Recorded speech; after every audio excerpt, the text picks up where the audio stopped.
तो आज मैं जो मूवी एक्सप्लेन करने वाली हूँ, अगर आप 18+ है तो तभी ये वीडियो देखिए, और अगर आप ये वीडियो अपनी फैमिली के साथ बैठकर देख रहे हैं तो प्लीज़ इस वीडियो को अवॉइड कीजिए। तो फिल्म की शुरुआत एक गांव से होती है जिसका नाम लक्ष्मीपुरा होता है, और इस गांव में महालक्ष्मी नाम का एक मंदिर भी होता है। और फिर अगले दिन फिल्म के अंदर दो बच्चों को खेलते हुए दिखाया जाता है, सालू और रवि, जो कि अभी एक खेत से अमरूद चुरा कर भाग रहे थे, और फिर आकर दो आपस में बांट लेते हैं, मगर फिर भी लास्ट में एक बचता है। तो रवि कहता है कि एक माँ महालक्ष्मी के लिए होगा। और जब वे दोनों आगे जा रहे थे, कुएं के अंदर से एक पिल्ले की चिल्लाने की आवाज आती है, इसलिए उस कुएं में से नीचे उतरकर रवि उस पिल्ले को बचा लेता है। मगर बातों ही बातों में हमें यह भी पता लगता है कि सैलू के पिता भी उसे ज्यादा पसंद नहीं करते, बल्कि रवि के पिता भी उसे बहुत ज्यादा पसंद नहीं करते, और इसलिए ही दोनों की सिचुएशन सेम ही होती है। और फिर रात में जैसे ही सैलू घर पर आती है तो पता चलता है कि उसके पिता ने जो कि दूसरी शादी कर दी है, और इस वजह से ये दोनों हस्बैंड वाइफ इस घर के करीब 50 किलोमीटर शहर के बाहर रहते हैं, और इस घर में सिर्फ सैलू और नानी ही रहती है, यानी कि उसके पिता की पहली वाइफ की मम्मी। और उसकी जो सेकंड वाइफ होती है, यह सिर्फ पैसे खाने के लिए आई थी। वो कहती है कि इस पूरी प्रॉपर्टी के कागजात हमारे नाम करवा दो, हमें बच्चे को भी पालना है, इसकी शादी भी करवानी है। और फिर नानी कहती है कि भाई मेरे पास में भी तो छोटी बच्ची है, और मेरे पास देने के लिए सिर्फ ये घर ही बचा है। जब इसकी शादी होगी तो इस घर को बेचकर ही उसकी शादी करवा दूंगी, और इसलिए ये घर नहीं दे सकती। और इसी चक्कर में इनका झगड़ा हो जाता है, और यह परिवार यहाँ से निकल जाता है। घर में हुए झगड़ों की सारी बातें सैलू आकर रवि को बताती है। तो रवि कहता है कि माँ महालक्ष्मी के मंदिर में दिया जलाने से सब कुछ सही हो जाएगा, तुम ज्यादा टेंशन मत लो, सैलू मैं तुम्हारे साथ हूँ। रवि के पापा की सैलू पर गंदी नजर होती है, और फिर अगले दिन हम देखते हैं कि सालू के पीरियड स्टार्ट हो जाते हैं, और इस वजह से नानी घर पर कॉल लगाती है और अपने बेटों को बोलती है कि तुम्हारी बेटी बड़ी हो चुकी है, मुझे कुछ समझ में नहीं आ रहा कि क्या करना है। जहाँ पर उसके पिता मना करते हैं और कहते हैं कि मेरे पास आने का टाइम नहीं है, तुम खुद ही उसे संभाल लोगी। और वहीं पर गांव में एक घर जलने की बात फैल जाती है, और जब सैलू और नानी जी वहाँ पर देखने जाते हैं तो पता चलता है कि जिसका घर जला है वो खुद रवि और उसके फादर थे, जो कि दोनों ही जलकर मर गए। और फिर यहाँ से कहानी 10 साल आगे बढ़ जाती है, और फिर हम देखते हैं कि गांव में दो दोस्त होते हैं, एक का नाम काशीराज होता है, दूसरे का पुल्ली। पुल्ली आंखों से देख नहीं सकता था, तभी काशी अपनी गाड़ी रोकता है और कहता है कि मेरी मिली के आगे इतने सारे लोग जमा क्यों हुए हैं। और जैसे ही वो दीवार पर देखता है तो पता चलता है कि किसी ने एक नोट लिख दिया है। दीवार पर लिखा था कि कारपेंटर शिवा और उसी के साथ दूध वाली की बीबी उन्नति का आपस में चक्कर चल रहा था, यानी कि नाजायज संबंध। गाँव वालों से निवेदन है कि इनके प्यार को समझने का कष्ट करे। और वहीं दूध वाला आता है जिसे पढ़ना लिखना नहीं आता था। वो पूछता है कि भाई आखिरकार क्या हुआ, तो काशीराज बताता है कि तेरी बीवी का किसी के साथ चक्कर चल रहा था, और यहाँ पर उसी के बारे में लिखा हुआ है। तो इस पर दूध वाले को गुस्सा आ जाता है, और वो अपनी बीवी को जान से मारने के लिए निकलता ही है। तो तभी उसे पता पड़ता है कि उसकी बीवी और उस कारपेंटर की तो किसी ने ऑलरेडी हत्या कर दी है। और फिर जहाँ एक तरफ कारपेंटर की बीवी रो रही थी, वहीं दूसरी तरफ दूध वाला रो रहा था, और उनको समझ नहीं आया कि भाई ये क्या हुआ। और इसी वक्त गांव में नई एसआई आई होती है जिसका नाम होता है माया, जो कि इन दोनों ही डेड बॉडीज का पोस्टमार्टम करवाना चाहती थी। और फिर गांव के लोग इकट्ठा होकर कहते हैं कि इस गांव में सिर्फ और सिर्फ मुर्गियों और बकरों का ही पोस्टमार्टम किया जाता है, छेड़ाफाड़ी सिर्फ उन्हीं की होती है, इंसानों को सीधा दफनाया जाता है या सिर्फ जलाया जाता है। और अगर फिर भी तुम्हें पोस्टमार्टम करना ही है तो फिर एक लक्ष्मीपुरा गाँव के करता करता जमींदार प्रकाश बाबू से बातचीत करनी होगी, क्योंकि उनकी मर्जी के बिना यहाँ तक पत्ता नहीं हिलता। और फिर अगले दिन हम प्रकाश बाबू को भी देखते हैं, जो कि अपने पिता की फोटो पर चप्पल मारता है। और तभी वहाँ प्रकाश की वाइफ राजेश्वरी देवी आ जाती है, और वो कहती है कि अपने पिता को इतना क्यों कोसते हो, गांव में कुछ हादसा हुआ है, जाकर चेक करके आओ। दिन प्रकाश बाबू मेन हादसे की जगह पर पहुंचते हैं। तो माया कहती है कि इन बॉडीज को किसी ने जानबूझकर मारा है, ये कोई दवा खाकर या जहर खाकर नहीं मरे हैं, इन बॉडीज को पोस्टमार्टम के लिए ले जाना जरूरी है। जिस पर प्रकाश बाबू कहते हैं कि हमारे गांव में कोई भी हत्यारा नहीं है और नहीं कोई किसी की जान लेना चाहता है, और अगर रिपोर्ट में कुछ लिखना ही है तो ये लिख दो कि दो प्यार करने वाले जिनका प्यार गांव ने एक्सेप्ट नहीं किया, इसलिए जहर खाकर मर गए। और अब इन दोनों बॉडीज को तो दफना दिया जाता है, लेकिन दूर कोई सोल लपेटा हुआ इंसान एक बॉडीज को जला रहा होता है। अब ये किसको जलाता है वो आपको कहानी के एंड में पता चलेगा। मीनवाइल सीन काशीराज पर शिफ्ट होता है, जो कि गांव के जनरल स्टोर पर जाकर नागमणि से कहता है कि मेरे पास 50 है, तेरे पास 50 में देने के लिए क्या है। जहाँ पर नागमणि कहती है कि मेरे पति जो कि दुबई में रहते हैं वहाँ से 1 सेंट लेकर आए हैं, अगर वो चाहिए तो दे दूँ।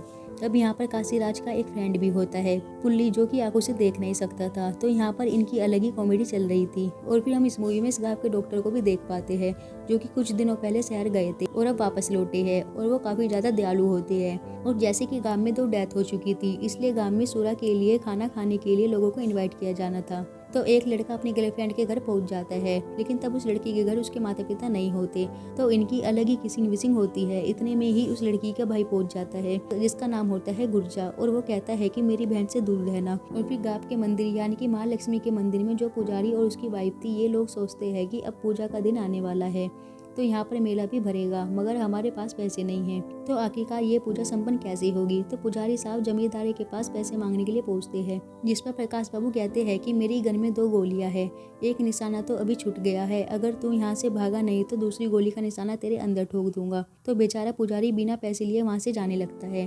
तभी राजेश्वरी देवी उसे बुलाती है और कहती है कि गाँव में एक ही तो मंदिर है, और अगर धर्म कर्म का काम हम ही नहीं करेंगे तो आखिर कौन करेगा। और वह फिर पंडित को पैसे देती है और कहती है कि मेले और पूजा का काम जोरों शोरों से करवाइए, जिस पर पंडित जी उन्हें बहुत ज़्यादा आशीर्वाद देते हैं और वहाँ से पैसे लेकर निकल जाते हैं। और अब जैसा कि माँ लक्ष्मी का फेवरेट वार होता है मंगलवार, तो इस दिन गांव में पूजा भी होती है और बहुत बड़ा मेला भी भरा होता है। सभी लोग यहाँ पर डांस वगैरह भी करते हैं, और इसी बीच नागमणि का एक दूसरे शख्स के साथ चक्कर भी चल रहा होता है, तो ये दोनों एक दूसरे को लाइन मारते हैं।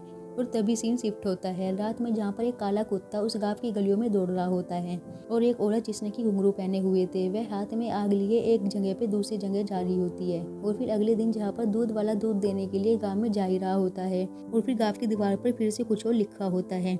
सभी लोगों की भीड़ जमा हो जाती है, और अब तो ऐसा ही माया भी वहाँ पर आ चुकी थी। और जैसे कि एक हफ्ते पहले यानी कि लास्ट मंगलवार को 2 लोगों की डेथ हुई थी, यहाँ पर फिर से 2 लोगों को फांसी लगाकर लटका दिया जाता है, और इन दोनों का नाम होता है वही नागमणि और एक मोटा शख्स जो कि उसे मेले में ताड़ रहा था, और इन दोनों का भी नाजायज संबंध था। और फिर दीवार पर यही लिखा था कि इन दोनों के प्यार को गांव की तरफ से समझा जाए। इस बार तो माया को शक हो जाता है, ये लोग सुसाइड नहीं कर रहे तो कोई तो है जो इनकी जान ले रहा है, तो इस बार तो मैं पोस्टमार्टम करवा कर ही रहूंगी। और अब यहाँ पर प्रकाश बाबू भी आ चुके होते हैं, जो कि फिर से कहते हैं कि भाई तू पोस्टमार्टम नहीं करेगी, मगर इस बार माया को उस पर बहुत ज्यादा गुस्सा आ जाता है, और वो कहती है कि ऐसे तो हर मंगलवार को रात से लगती जाएगी, इन लोगों ने आत्महत्या नहीं करी है बल्कि इनका मर्डर हुआ है, और जब तक मैं मर्डर को पकड़ नहीं लेती चैन से नहीं बैठूंगी। और फिर वो पुलिस फोर्स को बुलाती है और दोनों बॉडीज का पोस्टमार्टम रिपोर्ट निकलवाने के लिए कहती है, और मनी मन सोचती है कि आखिर इन दोनों की मौत के पीछे किसका हाथ है। और तभी एक दिन जंगल में जब डॉक्टर साहब अपने घर पर जा रहे होते हैं, और तभी वो एक कुएं के पास गुजरता है, और वहाँ पर उसे एक डायन दिखाई पड़ती है, जो कि किसी की आड़ सुनकर फिर से वापस में कुएं में कूद जाती है। और अब इस डायन का क्या राज है वो मैं आपको कहानी के आगे बताऊंगी। और फिर मूवी की कहानी 18 साल पहले पहुंच जाती है, जहाँ पर सालू अब जवान हो चुकी है और कॉलेज भी जाती है, और उसे एक प्रोफेसर पसंद आ जाता है, और वो उससे बातें भी करने लगती है, और उन दोनों को आपस में प्यार हो जाता है, और दोनों की एकदम मस्त लाइफ चल रही होती है। और फिर कुछ दिनों बाद पता चलता है कि प्रोफेसर तो कभी सैलू से प्यार करता ही नहीं था, वो 3 साल से एक मैडम के पीछे था, और आज जब उसकी शादी हो गई है तो वो ट्रांसफर लेकर इस गांव से जाने लगता है। और इन बातों को लेकर सैलू बहुत ज्यादा परेशान हो जाती है और रोने लगती है, और पूछती है कि सर आखिरकार आपने मेरे साथ ऐसा क्यों किया। और फिर वो उसे बताता है कि वो सिर्फ उसके साथ टाइम पास कर रहा था, और ये कहकर वो वहाँ से निकल जाता है। और अब सैलू बेचारी टूट जाती है, क्योंकि एक तो बचपन में वो रवि से प्यार करती थी जो जलकर मर गया था, और जिस प्रोफेसर से उसने प्यार किया उसने भी उसे धोखा दे दिया, और अब वो पूरी तरह से टूट चुकी अंदर ही अंदर घुट रही थी, और उसके अंदर प्रोफेसर के लिए इतनी फीलिंग घुस चुकी थी कि हर आदमी में उसे प्रोफेसर नजर आ रहा था, और इसलिए उन सभी के साथ वो मजे कर रही थी। और अब पूरे गांव में ये बात फैल चुकी होती है कि सैलू क्या कर रही है, और अब तो गांव का हर एक शख्स सैलू को अपना शिकार बना रहा था। एक दिन एक बॉस उसके साथ मजे करता है, और वो अगले दिन अपने 4 दोस्तों को भी लेकर आता है, और कहता है कि वह अपनी ही बंदी है, तुम्हें इसके साथ जितना टाइम स्पेंड करना है तुम कर सकते हो। लेकिन वो उन आदमियों को मना कर देती है, और कहता है कि मेरे साथ तो तुमने ऐसा नहीं किया तो उनके साथ क्यों कर रही हो। तभी वो उसे चाटा मार देती है, और मालिक उसे धक्के मारकर बाहर निकाल देता है, और सबके सामने बात फैलाता है कि उसने 1 करोड़ रुपए की चोरी की है। और ये बात सुनकर सैलू और भी ज़्यादा टूट चुकी थी, और फिर वो आत्महत्या करने के बारे में सोचती है, लेकिन उसमें इतनी हिम्मत नहीं थी। और अब ये बात प्रकाश बाबू तक भी पहुंच चुकी होती है, और सभी लोग बाबू को आकर कहते हैं कि गांव का मोहल्ला खराब हो रहा है, अब आपको कोई एक्शन लेना पड़ेगा। और फिर बाबू लोगों को कहता है कि सैलू को घसीट कर मेरे पास लेकर आओ। और फिर सभी लोग सैलू के बाल पकड़कर घसीट कर प्रकाश बाबू के सामने ले आते हैं, और फिर वहाँ पर सैलू को खूब पीटा जाता है और गांव से बाहर निकाला जाता है, और इतनी बदनामी सहन न कर पाने की वजह से वो सुसाइड कर लेती है। और वहीं सीन शिफ्ट हो जाता है जहाँ पर इंस्पेक्टर माया के पास पोस्टमार्टम की रिपोर्ट भी आ चुकी होती है और उसे पता चल जाता है कि आखिरकार कत्ल कौन कर रहा है। और जैसे कि आज मंगलवार होता है, पूजा का दिन होता है, तो सभी आपस में डांस करने लगते हैं और सभी लोग ये प्लान बनाते हैं कि आज रात को फिर से कोई ना कोई कत्ल जरूर होगा और इसलिए हम सबको एक्टिव रहना होगा। और इसी बीच हमें वही कुत्ता दिखाया जाता है और रात में आग लेकर घूम रही उस औरत को भी दिखाया जाता है जो कि भागकर कहीं जा रही थी। और अब इन आवाजों को सुनकर सभी लोग चौकन हो जाते हैं और उस आवाज का पीछा करने लगते हैं, मगर इस बार आवाज एक जगह से नहीं 2 जगह से आई। और फिर इसी बीच माया भी वहाँ पर पहुँच जाती है मेन कातिल तक, जो कि होता है डॉक्टर साहब। और फिर माया डॉक्टर साहब को पकड़कर बहुत मारने लगती है, मगर डॉक्टर के पास वे नशे के इंजेक्शन होते हैं जो कि वो उसे लगा देता है और उसे हाथ बांधकर एक जगह बिठा देता है। तो फिर माया पूछती है कि आखिरकार तुम इस गांव का कत्ल क्यों कर रहे हो, क्योंकि उस पोस्टमार्टम की रिपोर्ट से मालूम चला कि उन्हें क्लोरोफॉर्म का इंजेक्शन दिया गया था और यह सिर्फ गांव में तुम्हारे पास ही है। तो आखिरकार तुम्हारा इन गांव वालों के साथ क्या दुश्मनी है जो तुम्हें उन्हें मौत घाट उतार रहे हो। और फिर यहीं पर पूरी कहानी खुलती है। तो आज से 18 दिन पहले जब वो गांव के अंधेरे रास्ते से गुजर रहा था तो उसे बहुत ही खराब हालत के अंदर सैलू मिलती है, जैसे कि उसका 8 से 10 लोगों ने रेप किया हुआ था।